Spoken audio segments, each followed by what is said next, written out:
উপস্থিতি কুসুমবাগবাসী, মৌলভীবাজারবাসী, মনোযোগ দিয়ে কথাগুলি শুনবেন। হাসরের ময়দানে আবার নিয়ে যাচ্ছি আপনাদেরকে। কত কঠিন হবে হাসরের ময়দান। হাক নবীজি বললেন আমার উম্মতরে হাসরের ময়দান কত কঠিন হবে। হাসরের ময়দানে হাউজে কাউসারের পানির তৃষ্ণা মানুষগুলি জিব্বা কুকুরের জিব্বার মতো ঝুলতে থাকবে। সারা বিরাট বড় হাসরের ময়দানে হাউজে কাউসার ছাড়া আর কোনো পানি থাকবে না গো। নবীজি বলেন উম্মত, মাথার উপরে সূর্য থাকবে অতি নিকটে। বর্তমানে বাংলাদেশের মাথার উপরে যেই সূর্যটা দেখেন, এটা 200 কোটি ডিগ্রি সেলসিয়াস তাপমাত্রা। 200 কোটি ডিগ্রি সেলসিয়াস, 200 কোটি ডিগ্রি সেলসিয়াস। কিয়ামতের ময়দানে সূর্যটার উত্তাপ আরো 70 গুণে বর্ধিত হবে। তাহলে 200 কোটিকে 70 গুণ দিয়ে আপনি হিসাব করে দেখবেন কত লক্ষ কোটি ডিগ্রি সেলসিয়াস তাপমাত্রা হবে। এই তাপমাত্রা সূর্যটা হাসরের ময়দানে তাপ বিকিরণ করবে। নবী বলেন উম্মতরে হাসরের ময়দানে এত বিভীষিকাময় হবে, মানুষ এবং পশু জাতির ঘামগুলি বের হয়ে জমিনে ছড়িয়ে যাবে। হাসর ময়দানে কারো থুতনি, কারো বুক পর্যন্ত ঘামে ডুবে যাবে। আহা, মানুষ পাগলের মতো হয়ে যাবে, পাগলের মতো প্রণাম বকতে থাকবে। আহা, মানুষ মরবেও না, বাঁচবেও না, মরবেও না, বাঁচবেও না। এত কঠিন বিভীষিকা সেই দিন চলতে থাকবে। নবীজি বললেন উম্মতরে কয়েক শ্রেণীর বান্দা সেই দিন আরশে মুআল্লার নিচে জায়গা হয়ে যাবে।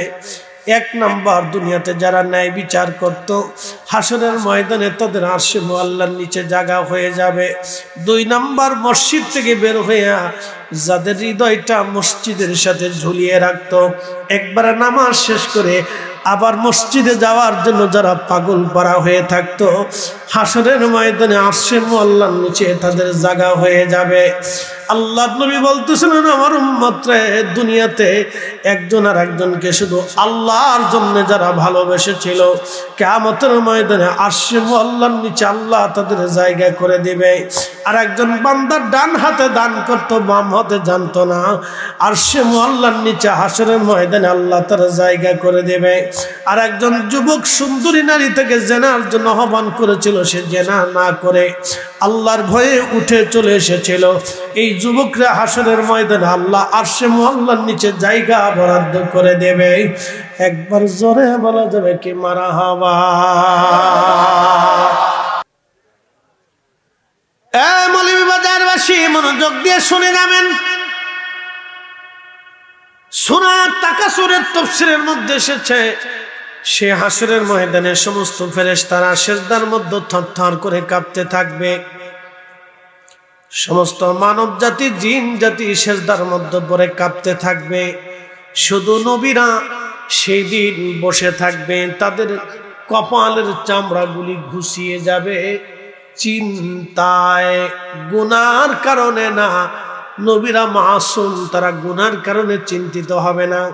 আল্লাহর কাহারিয়াত রাগ দেখে নবীরা চিন্তায় পড়ে যাবে, আজকে প্রভুর রাগ কে কমাবে, কে প্রভুকে খুশি করবে, আজ কে আজকে রাব্বে কারীমকে সন্তুষ্ট করবে। নবীরা চিন্তায় পেরেশান হয়ে যাবে। কেমনে আল্লাহকে খুশি করা যায়, কি করে আল্লাহকে খুশি করা যায়, নবীরা চিন্তায় পেরেশান হয়ে যাবে। গুনার কারণে না, বরং আল্লাহকে খুশি করার জন্য। সেই দিন সব আদম সন্তানরা হাসরের ময়দানের বিভীষিকা আর সহ্য করতে না পেরে দৌড়াইয়া আদম সফিউল্লাহর সামনে দাঁড়ায় দাঁড়ায় কানবে আর বলবে, আদম রে, তোমারে আমার রব সফিউল্লাহ বানাইছিল, আদর করে জান্নাতে আল্লাহর কুদরতি হাতে তোমার নকশা এঁকেছিল। আদম রে, জান্নাতের ভিতরে আদর করে তোমার আল্লাহ বানাইছিল, তোমাকে আবুল বাশার বানাইছে, তুমি আমাদের বাবা। আজকে হাসরের ময়দান সহ্য হয় না গো আব্বা জান, আপনি আল্লাহর দরবারে যাই আল্লাহর কাহারিয়াত কমায় আসেন, হয় আল্লাহ বিচার করুক, আল্লাহ আমাদেরকে ক্ষমা করে দিক। আপনি দয়া করে যা বলেন, আদম বলবে না না, আমার সন্তানরা আমার কাছে এসে আজ কোনো লাভ হবে না, আমার কাছে এসে লাভ হবে না, আল্লাহর কাহারিয়াত রাগ মিটানোর কোনো সুযোগ আমার নাই, তোমরা চলে যাও অন্য কোন নবীর কাছে। সব হাসরবাসী দৌড়ে আসবে নূহ আলাইহিস সালামের কাছে। নূহ নবী একই কথা বলে দিবে, চলে যাও। সব হাসরবাসী দৌড়ে আসবে দাউদ আলাইহিস সালামের কাছে, বলবে দাউদ রে, আল্লাহ তোমাকে সুরের মুজিজা দিয়েছিল, এত সুন্দর লাহান আল্লাহ তোমার দিয়েছিল, তোমার লাহান শুনিয়া পশু পাখিরা মারা যাইতো, তোমার ওই সুরের জবুর তেলাওয়াত শুনে পাখি মারা যাইতো, এ তুমি একটা জবুর ৭০ সুরে সুরে তুমি পড়তা। অতএব সুর নিয়ে যারা হিংসা করে, সুর দিয়ে ওয়াজ করাকে যারা বেদাত মনে করে, সব কয়টাই বর্তমান জমানার কাওয়া। দাউদ তুমি আজকে আল্লাহর কাছে যাও। দাউদ আলাইহিস সালাম বলবে না, আজকে আমার দ্বারা সম্ভব না, অন্য কারো কাছে যাও। সবাই দৌড়াইয়া ইব্রাহিম খলিলুল্লাহর কাছে আসবে। ইব্রাহিম, আপনি তো খলিলুল্লাহ ছিলেন, আজকে আমাদেরকে উপকার করেন।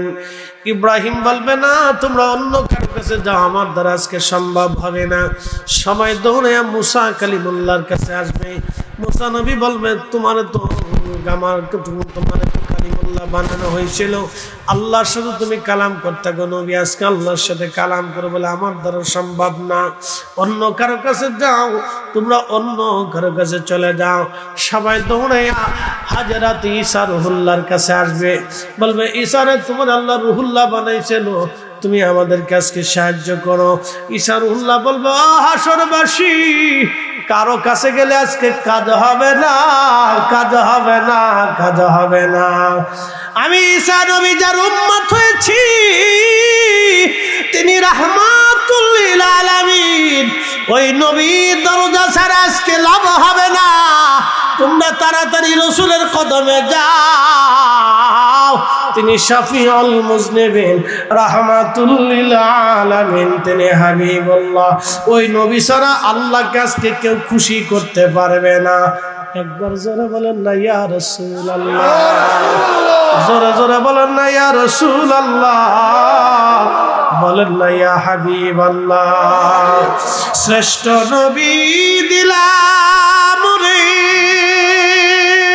তরিয়ে নিতে রোজা হাসরে, ঠিক না?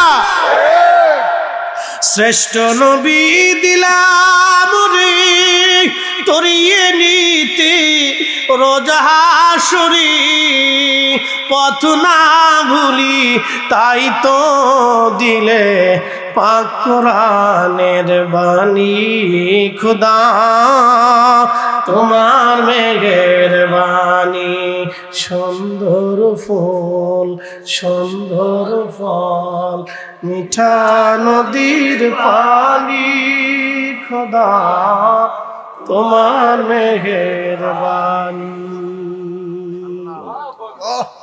হাসরবাসী দৌড়াইয়া দৌড়াইয়া আমার নবীজির সামনে দাঁড়ায় দাঁড়ায় হাসরবাসী কাঁদতে থাকবে। উম্মতের কান্না দেখে আমার রাসূল আর সহ্য করতে পারবে না, ডাক দেয়া বল, উম্মত রে, তোমরা দাঁড়াও, আমি আসতেছি। আল্লাহর নবী একটা দৌড় দিয়ে আরশে মুআল্লার সামনে, আল্লাহর কুদরতি কদমের সামনে সিজদায় পড়ে কাঁদতে থাকবে। ইয়া রব হাবলি উম্মতি, ইয়া রব হাবলি উম্মতি। আল্লাহর নবী বলতেছেন, তখন আমার আল্লাহ আমার কালবের ভিতরে তার প্রশংসা ঢেলে দিবেন, তারা হাম ঢেলে দিবেন। আমি আল্লাহর প্রশংসা করতে থাকবো, উত্তম শব্দ দিয়ে আল্লাহর গুণগান করতে থাকবো। আল্লাহর গুণগান করার পরে আমার রব, আমার আল্লাহ রাজি হয়ে যাবে, খুশি হয়ে যাবে, নরম হয়ে যাবে। আমার আল্লাহ ডাক দিবে, বন্ধু মাথা উঠাও, আজকে সেজদায় পড়ে তুমি কি জন্য কান্দো? নবীজি বলবেন, উম্মত রে, আমি সেই দিন আল্লাহর দরবারে সেজদায় পড়ে কাঁদবার বলবো, ইয়া রব হাবলি উম্মতি, আল্লাহ আমার উম্মত বড় গুনাহ করে ফেলছে, আল্লাহ আমার উম্মত অন্যায় করে ফেলছে, আমার উম্মত গুনাহ করে ফেলছে। আল্লাহ আল্লাহ ডাক দিবে, বন্ধু মাথা উঠাও, তোমার সেজদায় পড়ে কাদার জন্য হাসর কায়েম করি নাই। হাবিব আজকে আপনার হাতের মধ্যে হামদের পতাকা দিয়ে দিলাম, আপনার হাতে সুপারিশের পতাকা দিয়ে দিলাম। আপনি যাকে খুশি তাকে নিয়ে আপনি নবী আগে জান্নাত ফুলসিরাত পার হয়ে জান্নাতের দরজা খুলবেন। আজকে আপনার আগে কেউ জান্নাতে যাইতে পারবে না, আপনার উম্মতের আগে কেউ জান্নাতে ঢুকতে পারবে না। একটা জবান বন্ধ থাকবে না, চিৎকার মেরে বলেন আল্লাহু আকবার। আমরা সেই নবীর উম্মত, সেই নবীর উম্মত, সেই রাসূলের অবমাননা আমরা কখনোই মেনে নেব না। আমার বাপ হলেও মানব না। কথা বলেন, হাত উঁচু করে বলেন ঠিক না বেঠে। হাসর, হাসর নেই বিচারক একমাত্র আল্লাহ। কঠিন বিচার করবে সেই দিন। বাপ রে বাপ, আল্লাহু আকবার। আল্লাহ বিচার করবে, তারপরে আল্লাহ এই জাতিদেরকে ডাক দেবে। এই জাতিদেরকে আল্লাহ রাব্বুল আলামিন ডাক দিবে। ডাকার পরে এরপরে হিসাব টানা হবে। তারপরে রাসূল করিম সাল্লাল্লাহু আলাইহি সাল্লাম বলেন, উম্মত হয় জান্নাত না হয় জাহান্নাম, হয় জান্নাত না হয় জাহান্নাম। আল্লাহর দয়া হলে মাফ করতেও পারে, কিন্তু তার আগে হাজার হাজার কোটি কোটি বছর বাটাম চালান চলে। কথা কন না কা? এই জন্য যারা মানুষের হক মেরে খায় বাটাম চালান খাবেই। কি কথা কন না কা? বাটাম চালান খাবেই। ও বাটাম চালান কপালে আছে, মাপ সাপ নাই, বাটাম চালান আছে কপালে। শোক নাহি রে শোক পরাণের পাখি, শুধু ঘুষ খাইয়া আমি মলি বাজারে থাকি, আমার সুখ নাই রে।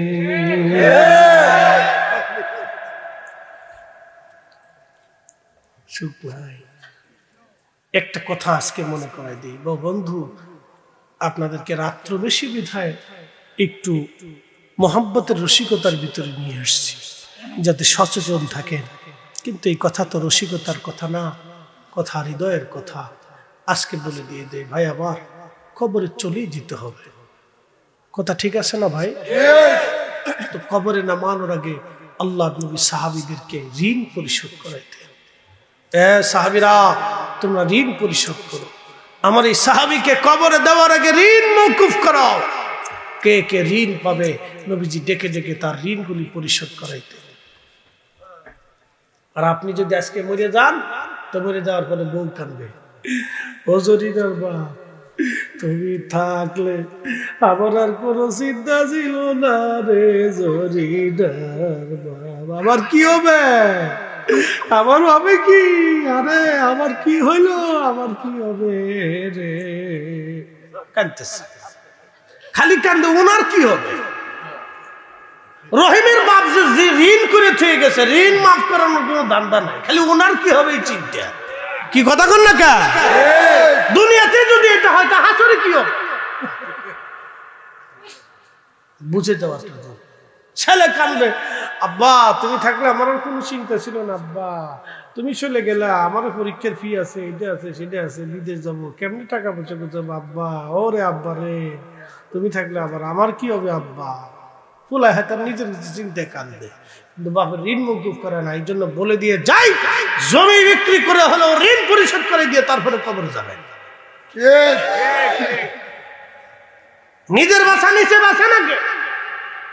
আপনার ছেলের রিজিক আপনার হাতে না, আপনার ছেলের রিজিক আল্লাহর হাতে, আপনার মেয়ের রিজিক আল্লাহর হাতে, আপনার স্ত্রীর রিজিক আল্লাহর হাতে। আপনি মরে যাওয়ার পরেই তারা বাজার করবে, তারা ব্যবসা করবে, তারা রুজি করবে, তারা খাবে, তিন বেলায় খাবে, তিন বেলায় খাবে। আপনি মরার পরেও তারা খাবে। কি কথা কন না কেন? কে খাওয়াবে? কে খাওয়াবে? আমি দুনিয়াতে আসার পরে আমার রব আমার জন্য রিজিক বরাদ্দ করে পাঠিয়েছে। কি কথা কন না কেন? একটা কুকুর সানা পৃথিবীতে আসার আগে আল্লাহ তার রিজিক বরাদ্দ করেছে। বাংলাদেশের সারা পৃথিবীতে 800 কোটি মানুষের জন্য জাতিসংঘ আছে, ইউনেস্কো আছে, ফিনুস্কো আছে, বিশ্ব ব্যাংক আছে, এইটা আছে সেটা আছে, খাদ্য অধিদপ্তর, খাদ্য নিরাপত্তা, খাদ্য গুদাম। বাংলাদেশের প্রত্যেক জেলায় জেলায় জেলায় জেলায় উপজেলায় খাদ্য গুদাম, এই গুদাম সে গুদাম, এটা সেটা এত কিছু আছে। কুত্তার লেগে কোনো খাদ্য গুদাম নাই। কুত্তার কোনো জাতিসংঘ নাই, কোনো ব্যাংক নাই, অ্যাকাউন্ট নাই, কিচ্ছু নাই, ও খাওয়ায় কে? জোরে বলেন, আরো জোরে। বিড়ালেরা খাওয়ায় কে? খালি খাওয়া প্রেসিডেন্টের কোলের ভিতরে খাওয়া। কি কথা কর না কে? ডক্টর ইউনূসের ঘরের ভিতরে নিয়ে খাওয়া।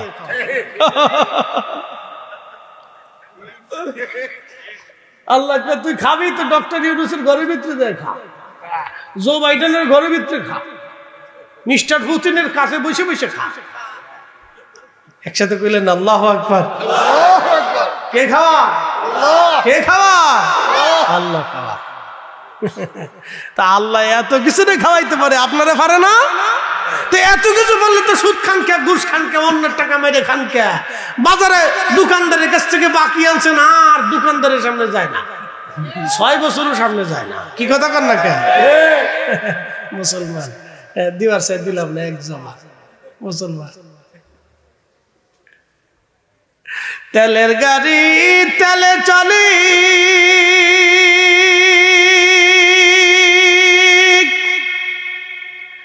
হাওয়ার গাড়ি হাওয়ায় উড়ে, বিনা তেলে চালাই গাড়ি নবী সুলাইমান।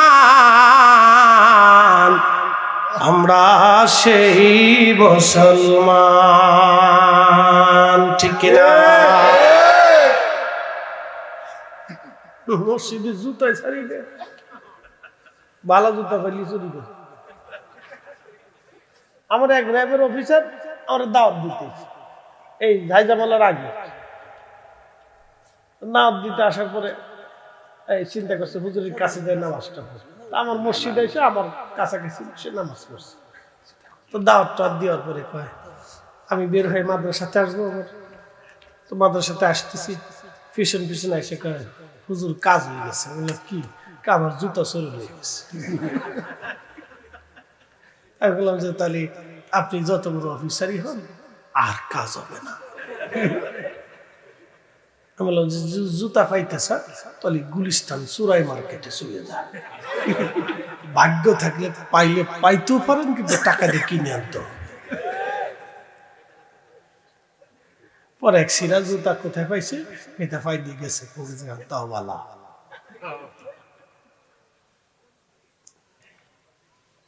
এটাই মনে করছে আমার মসজিদে বুঝি চোর টোর নাই, প্রত্যেক জুমাতেই চুরি। এই যে ওয়াজ করি, চোরে কি আর ধর্মের কাহিনী শুনে গিরিল কাইটিয়ে তারপরে ওই কি কয় আপনার আলমারি 3 তালা কাইটিয়ে তারপর চোরে মসজিদের থেকে চুরি করছে। কি চোরের চোর? ওতর লেখা হুজুর একটু দোয়া করেন যাতে আল্লাহর হেদায়েত দেয়, টাকা পয়সা ফেরত দিয়ে যায়। আমি বললাম যে গিরিল কাটছে, 3 তালা কাটছে, এরপরে মসজিদের টাকা চুরি করছে, আমি যতই দোয়া করি কাম হবে না। চোর খালি নাকি হলো 23 চোর, মানে আন্তর্জাতিক খ্যাতি সম্পন্ন চোর। আচ্ছা, মসজিদের জুতা মসজিদের টাকা কি চুরি করে নিলে কুত্তাই নয়, মানুষই লয়ে যায়। এরাও মানুষ, তার অর্থ হচ্ছে তারা মানুষ হতে পারে না। যারা এই হোটেল ব্যবসায়িক দেখবেন অনেকেই, আল্লাহ মাফ করুক সবাই না, কিছু হোটেল ব্যবসায়ী আছে ঢাকাতে নামি দামি, ওরাই মরা মুরগি নিয়ে চালায় দেয়। যারা মরা মুরগি নিয়ে চালায় দেয়, বলেন ও মুসলমানের হিসাব করে কেন? ও কি মানুষ হইছে? খাসির গোশের বদলে কুত্তার গোশত চালায় দেয়। আহা, যারা খাসির গোশের বদলে কুকুরের গোশত চালায় দেয়, আল্লাহর কসম করে বলি মুসলমান তো পরের হিসাব করে তো মানুষই হয় নাই। কি কথা কর না কেন? যে সন্তান তার বাবা মাকে ধমক দেয়, গালি দেয়, রাগ করে, আপনি মুসলমানের হিসাব করে কেন? মানুষই তো হয় নাই। কথা কর না কেন? মানুষের হিসাব আগে করেন, মানুষ হয়েছে কিনা। মুসলমানের হিসাব পরে করেন, মানুষ হয়েছে কিনা।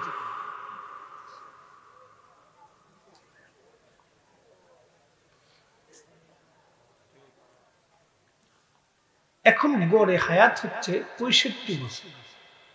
হাসরের ময়দানের দিন হবে দুনিয়ার 50,000 বছরের সময়। যদি সেটা হয়ে থাকে 60 দিয়ে 50,000 বছরকে ভাগ দিয়ে দেখবেন যে হাসরের ময়দানে কয় মিনিট কয় ঘন্টা সময় পৃথিবীতে বেঁচে থাকে। হ্যাঁ, শেষ। আপনি হিসাব করে দেখেন, এই সামান্য সময়ের জন্য জমি নিয়ে পারাপারি টাকা নিয়ে কারাকারি, ক্ষমতা নিয়ে মারামারি। কি কথা কর না কেন? বাপরে বাপ, কে কারে মারতে পারে, কে কারে খাইতে পারে। জমিন খেকো, দোকান খেকো, বাড়ি খেকো, টাকা খেকো, খেকোর কোনো শেষ নেই। এদেশের বহু ভাই আছে বোনের জমি বুঝাই দেয় না, 20 বছর পার হয়েছে। কি কথা কর না কেন? আবার মসজিদের কাতারে মাথায় টুপি দিয়ে প্রথম কাতারে যায়, সুন্দর করে নামাজে দাঁড়ায়। শয়তান হাসে আর কয়, বাপরে বাপ, ওটা আমার চেয়ে তো বড় সিটার।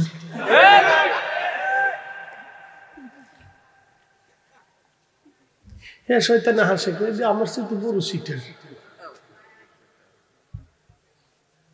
বুঝতে হবে আপনাকে, এই দুনিয়াতে যারা জমিন খেকো আছে তাদের হাসির অবস্থা কি বিভীষিকা হবে। একটা ছোট্ট বর্ণনা দিই। 1 ইঞ্চি জমি আপনি নিয়ে গেছেন, 1 ইঞ্চি। কয় ইঞ্চি? 1 ইঞ্চি। 7 আসমান, 7 জমি। জমিন কয়টা? একসাথে বলেন কয়টা? একসাথে বলেন কয়টা? আপনি 1 ইঞ্চি জমিন নিছেন। এই 1 ইঞ্চি পরিমাণ যতটুকু লম্বা জমিন হবে, একবারে শক্ত জমিন তবক নিচ পর্যন্ত যত মাটি হবে, সমস্ত মাটিগুলি আল্লাহ সেই দিন উঠাইয়া হাসরের ময়দানে ওই জমিন খেকো ওর গলার মধ্যে ঝুলিয়ে দিবে। ঝুলিয়ে দিয়ে আল্লাহ তাদেরকে হাসরের ময়দানে এক পাশ সাইড করে দিবে। এবার গাড়ি করে গলায় ঝুলিয়া তুই হাসরের ময়দানে হাঁটতে থাক, কদ্দূর হাঁটতে পারিস। প্রিয় নবী বললেন, ও আমার উম্মত, তোমরা শুনে নাও, সেই দিন সমস্ত মানব জাতির হিসাব টানবে, সমস্ত ফেরেশতাদের হিসাব টানবে, সমস্ত জিনদের হিসাব টানবে, সমস্ত মখলুকদের হিসাব টানবে। গরু, ছাগল, হাঁস, মুরগি, ভেড়া, বকরি, যত প্রাণীকুল আছে সমস্ত প্রাণীকুলদের হিসাব আল্লাহ টানবে। হিসাব টানার পরে, সব হিসাব শেষ হওয়ার পরে জমিন খেকোদেরকে আল্লাহ টান দেবে, এদিকে আসো। তাহলে কত লক্ষ বছর পার হবে এবার চিন্তা করেন। গলায় ঝুলাইয়া কিয়ামতের ময়দান বলে খালি হাঁটতে থাকবে। এবার দুনিয়াতে যদ্দুর পারিস বেশি করে খা। কি কথা কর না কেন? খা, যদ্দুর পারিস খা। তবে কিয়ামতের ময়দানের জন্য রেডি থাকিস। বেশি দিন না, মাত্র 60 বছর। ধরে বলেন ঠিক কিনা? মাত্র 60 বছর খাইয়ে যা, তারপরে আর পারবি না। আমার কথা ক্লিয়ার বাবা, মেহেশ্বর বড় কঠিন জিনিস। দাঁড়াইতেই হবে, দাঁড়াইতেই অবশ্যই দাঁড়াইতে হবে। কথা কর না কেন? দুনিয়াতে যারা সম্মানিত, হাসরের ময়দানে তারা হবে অপমানিত। দুনিয়ার ভিতরে যারা অসম্মানিত, হাসরের ময়দানে হবে তারা সম্মানিত। আল্লাহু আকবার, একসাথে বলেন আল্লাহু আকবার। আল্লাহর ফয়সালা, ইন্না আকরামাকুম ইনদাল্লাহি আতকাকুম। দুনিয়াতে চেহারা দেখে, বংশ দেখে, মেধা দেখে, ডক্টরের ডিগ্রি দেখে, ভাইস চ্যান্সেলর দেখে, অধ্যাপক অধ্যক্ষ দেখে, অনেক বড় মুহাদ্দিস আর শাইখুল হাদিস, মুফতি আজম, প্রিন্সিপাল আজম, এইগুলি দেখে আল্লাহ কিয়ামতের ময়দানে ফয়সালা করবে না। ফয়সালা হবে ইন্না আকরামাকুম ইনদাল্লাহি আতকাকুম। অন্তরে যার ভয় বেশি, হাসরের ময়দানে তার দাম বেশি। অন্তরে যার আল্লাহর ভয় বেশি, হাসরের ময়দানে তার দাম বেশি। অন্তরে যার আল্লাহর ভয় বেশি, হাসরের ময়দানে তার দাম বেশি। রিকশাওয়ালা, দিনমজুর, সাধারণ ফকির, মিসকিন কিয়ামতের ময়দানে আল্লাহর দরবারে সম্মানিত হয়ে যাবে। দুনিয়ার অনেক সম্পদশালী রাজা, বাদশা, আমির, ওমরা আর অনেক মন্ত্রী, এমপি, চেয়ারম্যান, মেম্বার কিয়ামতের ময়দানে আফসোস করবে, হাই হাই করছি কি, আজকে লাঞ্ছিত, বঞ্চিত, বঞ্চিত হইলাম। আর ওরা ডিসি, এসপি, এরা কিয়ামতের ময়দানে এরা কিয়ামতের ময়দানে লাঞ্ছিত, বঞ্চিত, বঞ্চিত হবে। যারা এসপি অফিসে একজন কৃষককে সেই দিন চেয়ার দেয় নাই, সেই কৃষক কিয়ামতের ময়দানে মাথায় নূরের তাজ পরে আসছে মোল্লার নিচে তারা বসে থাকবে। আর সেই এসপি, ডিসি তারা কিয়ামতের ময়দানে ঘুষ খাওয়ার, সুদ খাওয়ার জন্য, আকাম্মে কাম্মে ফাসিকি নারী, দুনিয়ার নিকৃষ্ট কাজ করার জন্য, মানুষ ঠকানোর জন্য কিয়ামতের ময়দানে তাদের গলার উপরে এই সমস্ত মাল ঝুলাই দিয়ে আল্লাহ কিয়ামতের ময়দান করে ঘুরাইতে থাকবে। একসাথে বলা যাবে না আল্লাহ।